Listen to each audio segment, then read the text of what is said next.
You're listening to Ask When, the podcast. Folks from all walks of life talk about their daily hustle and bustle, living and celebrating life, sharing tips on becoming champions, especially for those who are muscling mental and physical disabilities. Ask When, the podcast, with your host who has mustered over 30 years living with cerebral palsy and going strong. Author and cerebral palsy advocate Wynn Charles. Ask When, the podcast starts right now.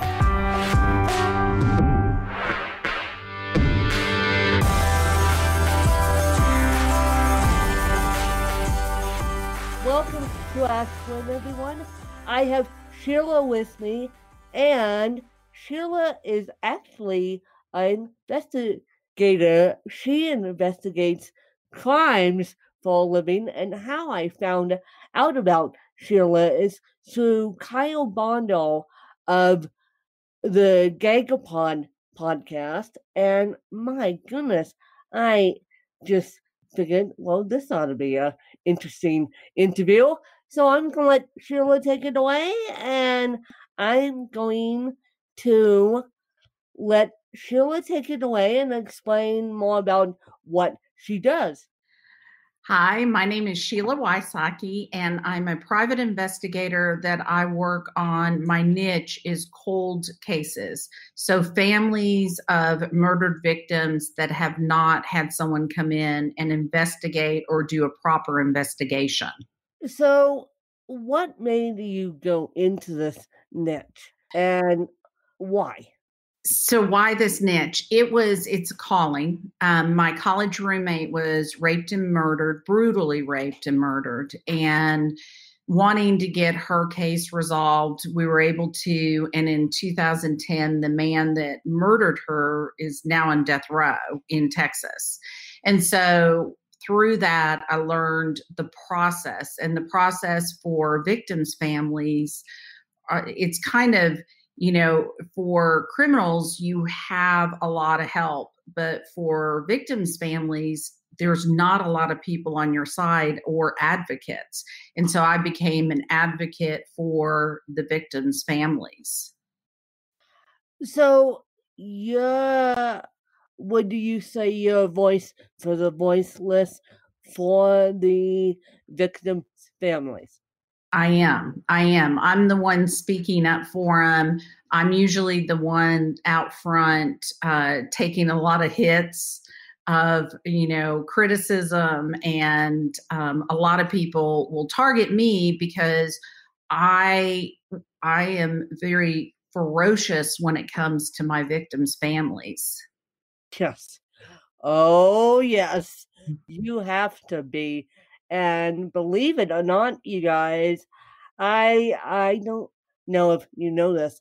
I was involved in a very, very now famous case in the 90s in Colorado, and I saw a little bit behind the scenes of that case, which didn't sit well with me because at the time, they all thought that John Benet Ramsey is the case I'm talking about, and they all thought, well, she was murdered. Turns out she was, but they couldn't figure out, and still to this day, I don't think, who murdered her because she was such a pageant queen in the small town of Boulder, Colorado.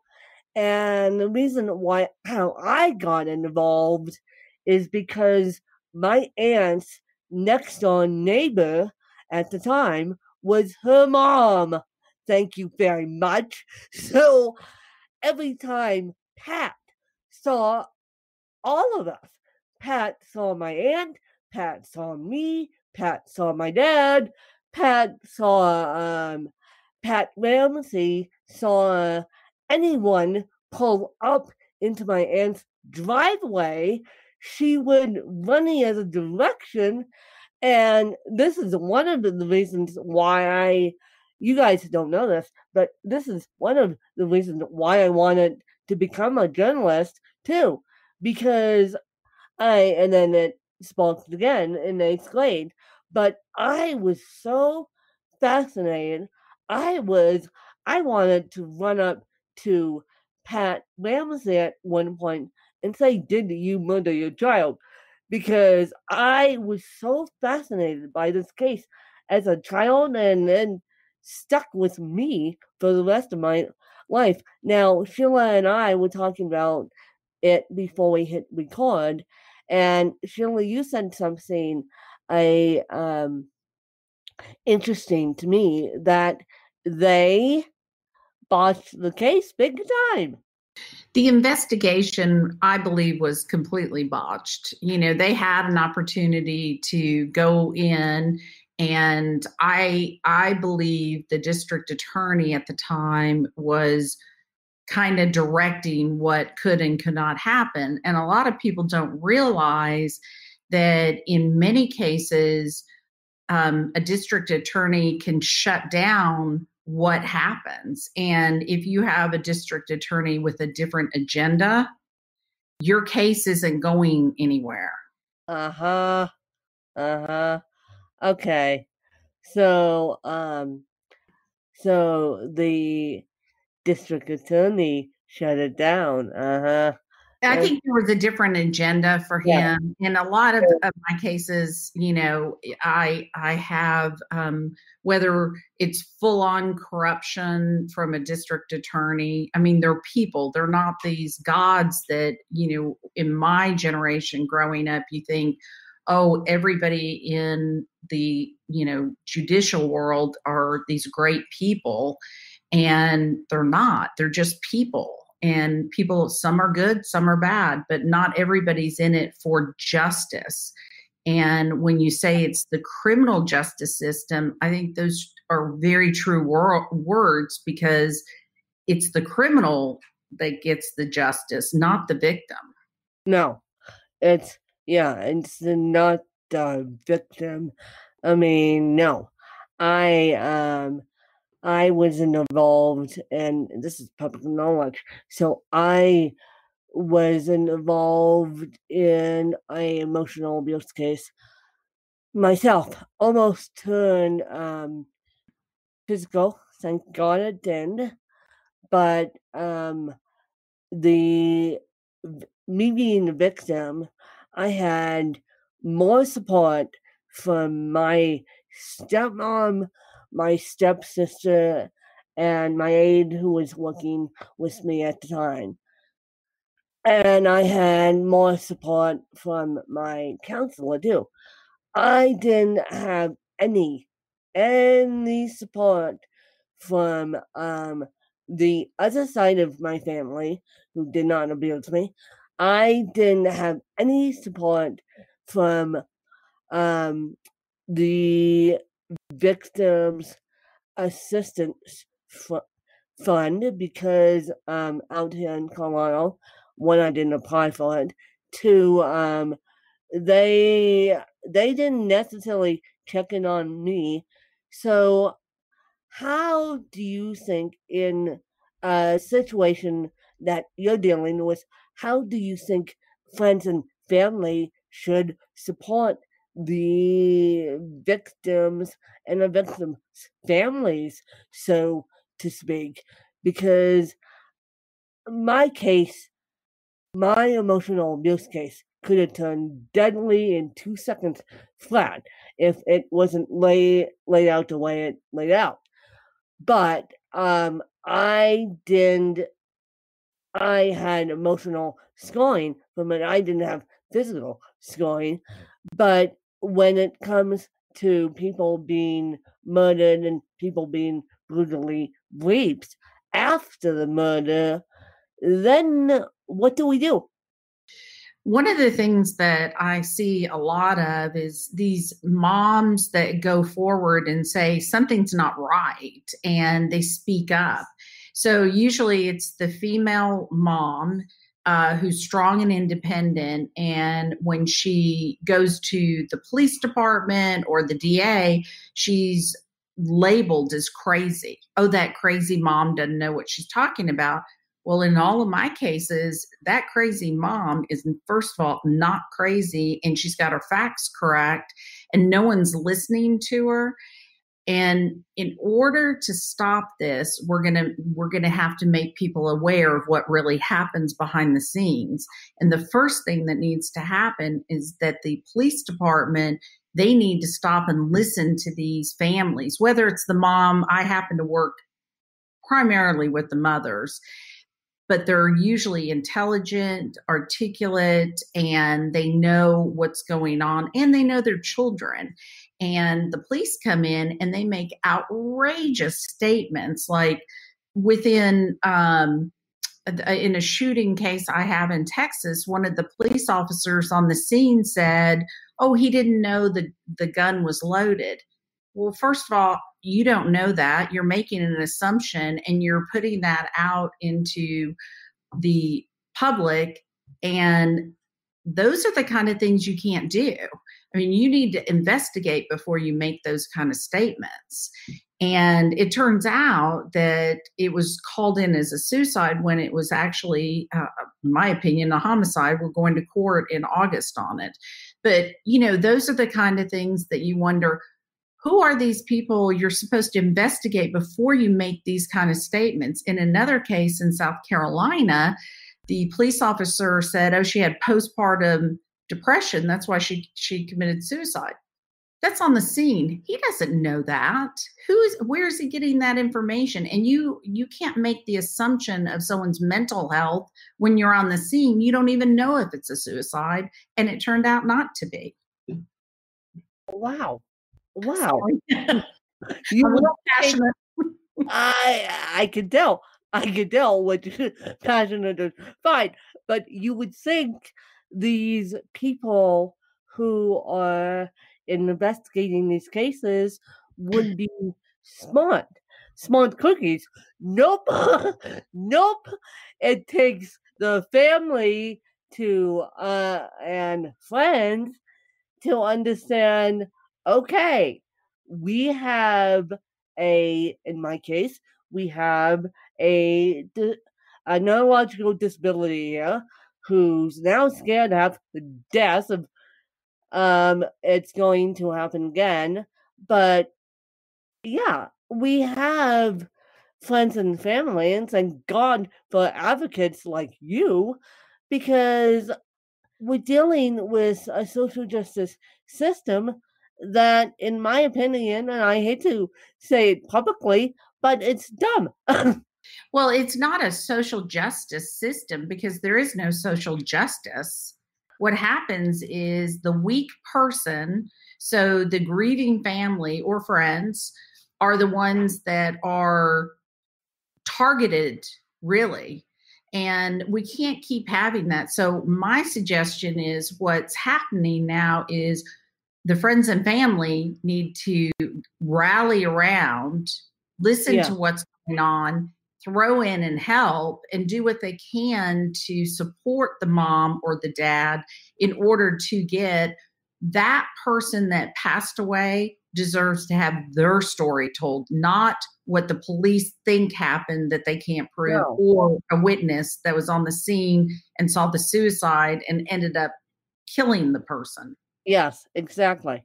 So, and the family members that, let's say, if it's a brother or sister, they need to rally around and say, let's get my sister or let's get my brother justice, because it's got to stop, because people making assumptions and biases have got to stop.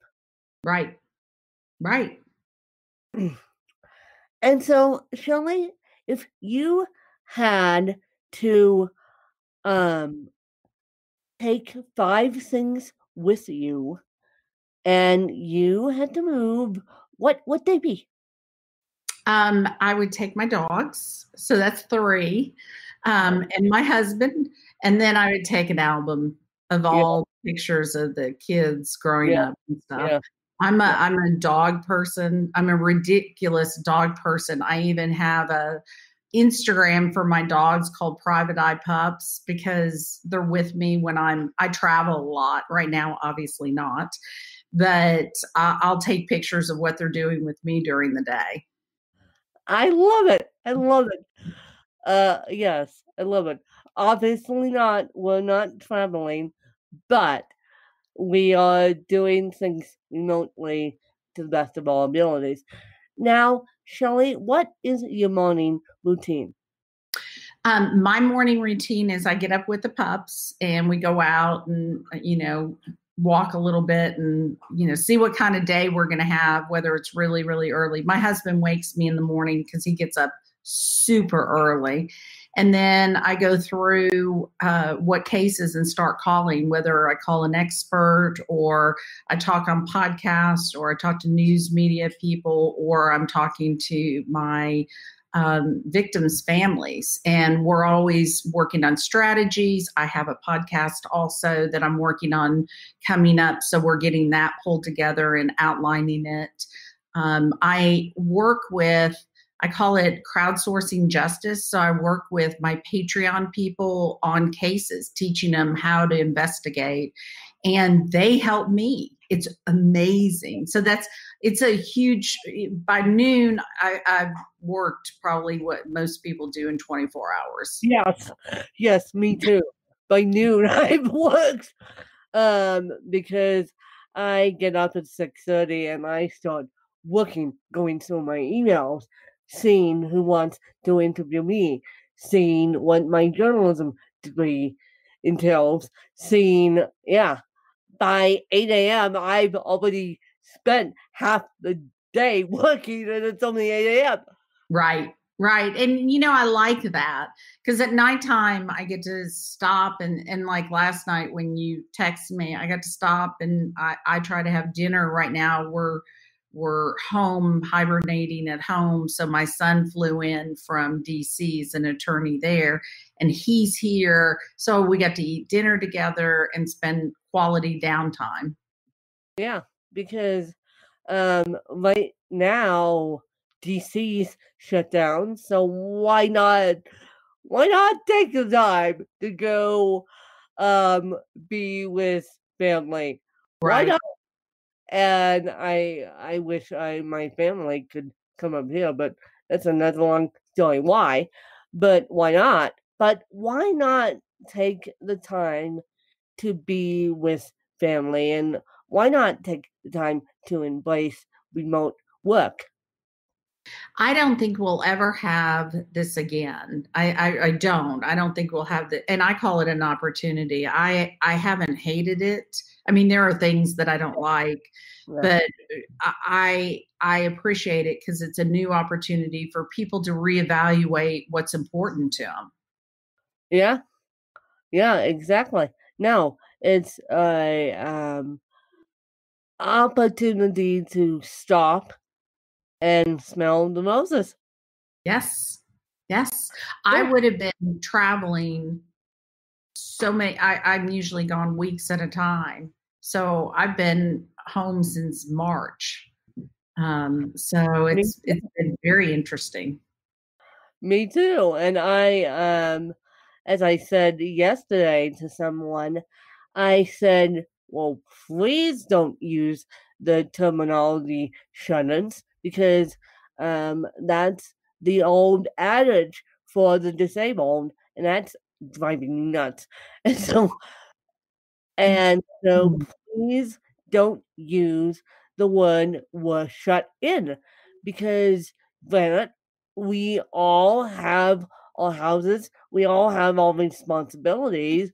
I mean, we're not homeless, but we're not shut in, so to speak. We still have the freedom to move around our houses and go to the grocery store.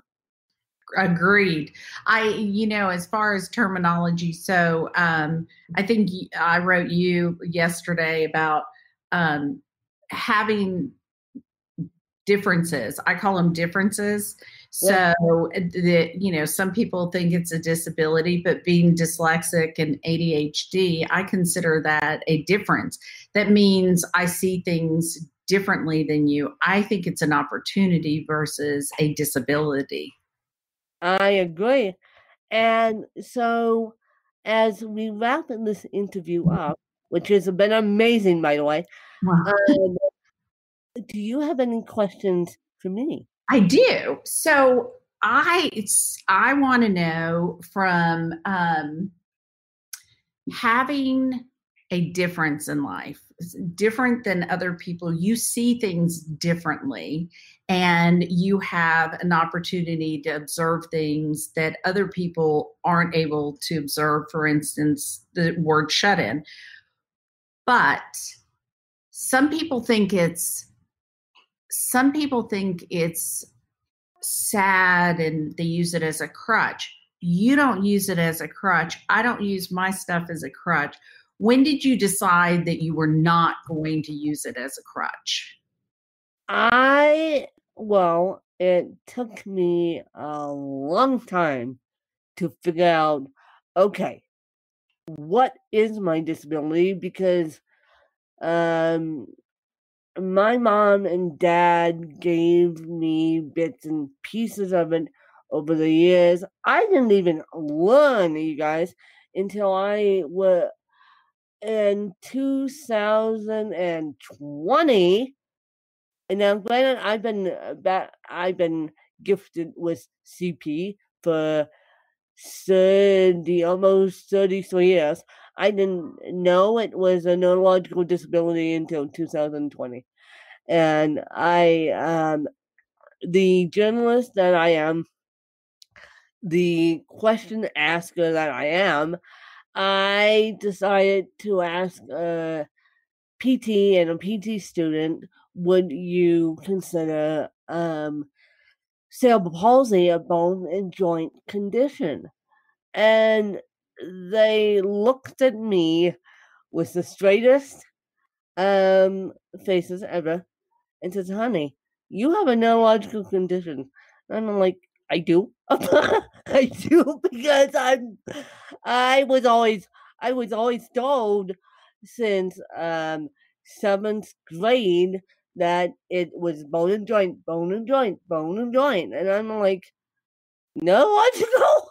That makes complete sense as to why I am doing the things I do. I'm like, now that makes complete sense. But so to answer your question, I started using it as my gift as soon as I found out the whole enchilada here in 2020, because I'm like, okay, now that I understand my disability and my what's quote wrong with me, I can move on. I finally got the answers, and this was after my mom died, after my dad died, because I was asking questions on my own. And do you feel like you are able to see things clearer than a lot of people that have normal? Oh yeah. Oh yeah. Oh yeah.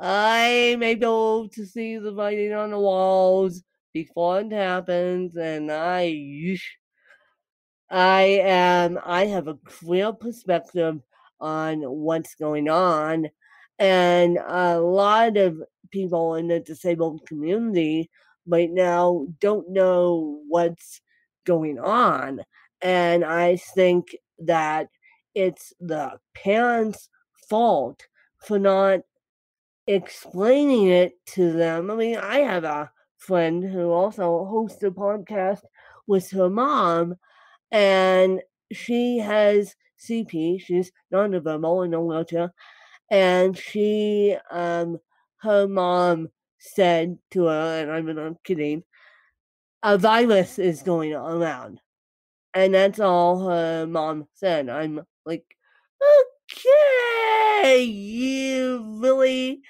want to think that, and this child is smart as a whip. I mean, she knows more than we give her credit for. But I'm like, really?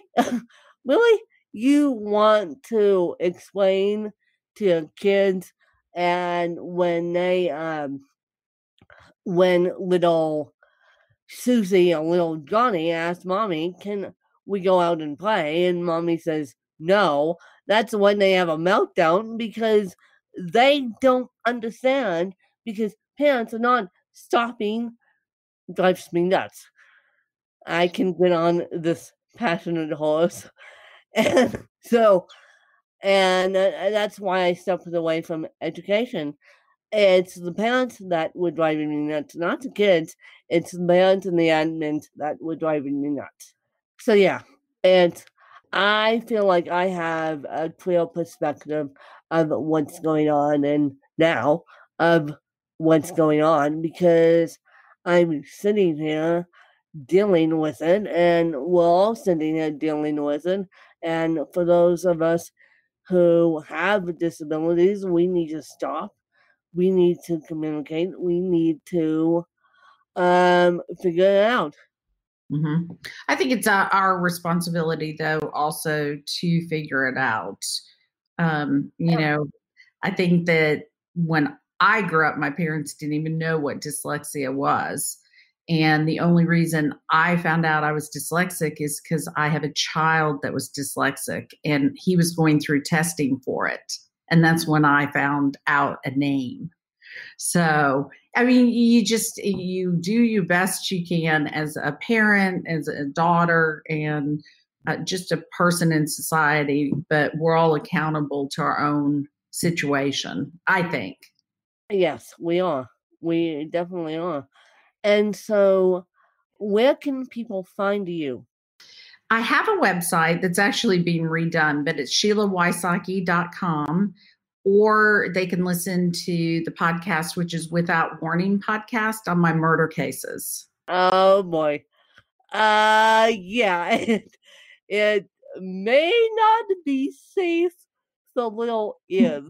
By the way, by the way, just that I would throw it out there. It may not be safe. It's safer for the adult ears than Yeah. little ears. Yes. Yes, just Yes. that I would throw that out there. Minor detail. Oh, everybody, But you can find me on my website just to see kind of what I do. yeah. And if people have a murder case that they want you to help them with, because you work all across the country, remotely now and physically in person as soon as this thing is over, Mhm. how could they reach out to you? Do you have any specific requirements?